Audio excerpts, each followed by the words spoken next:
دا ورو سوال کړی چې زما په بریتو کې بعض ویښته سپین دي نو د دې ویښته جایز دي او که نه؟ الجواب مکروه دي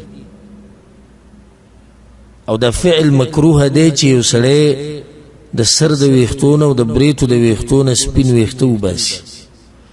ولې مې بریت او سر ذکر کو؟ مخ ولې؟ ګیره خو واجب ده پرېښوده، نو چې سړی د ګیرې نه سپین ویښته وباسي نو دا خو حرام کار وکړو. د بریتو نه او د سر د ویښتو نه وباسي مکروه کاري وکړو، نه وله کول پکار. وجه څه ده؟ وجه دا ده امام ترمذي رحمه الله دا حدیث راوړی کعب بن مره رضی الله عنه، هغه وایي پیغمبر صلی الله علیه وسلم وایي من شاب شیبة فی الاسلام، د چا چې په اسلام کې ویښته سپین شو، كانت له نورا يوم القيامه، د قیامت پر ورځ به دا ویښته د لپاره رڼا د سپین ویښته ورته وباسي. امام بیهقي په شعب الایمان کې دا روایت راوړی، صحیح حدیث دی چې دا سپین ویښته نور المؤمن، دا د مؤمن نور دی.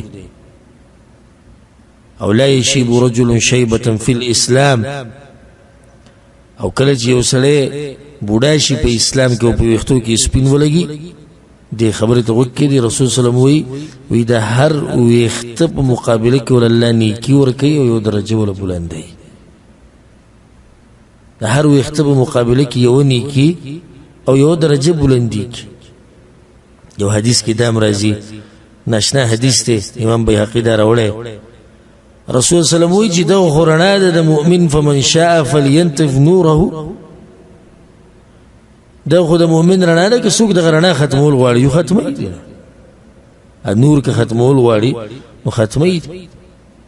حاصل دا شو چې د ګیرې نه خو ویښته ویسته څه دي؟ هغه حرام دي. باقي د بریتو نه او د سر د ویښتو نه سپین ویښته ویسته دا غلط کار دی او نه دي کول پکار. د دې دلاسه الله تعالی اجر درکړي او دا یو عزت دی، یو شرف دی. رنګ ولا بدل کا، رنګ ولا بدلولی شي، سپینو ویښتو له رنګ بدلولی شي بغیر د تور رنګ نه.